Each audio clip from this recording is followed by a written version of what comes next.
LTID systems can be analyzed through the impulse response. Since the analysis of LTIC systems with impulse response h of t and the analysis of LTID systems with impulse response h of k is very similar, we will compare the two cases directly. We know that for a memoryless system, h of t for LTIC systems has the form alpha times the direct delta. Hence, the impulse response is equal to 0 for all times that are not 0.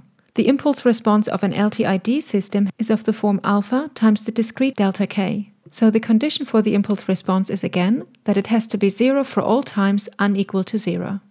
For causal LTIC systems, we found by inspecting the convolution integral that h of t has to be 0 for all times t less than 0. The condition for a causal LTID system reads that the impulse response h of k has to be 0 for all times k less than 0. An LTIC system can guarantee to be stable, where we mean bistable, if its impulse response satisfies the stability condition that the integral between -infinity to infinity of the absolute value of h of t is bounded.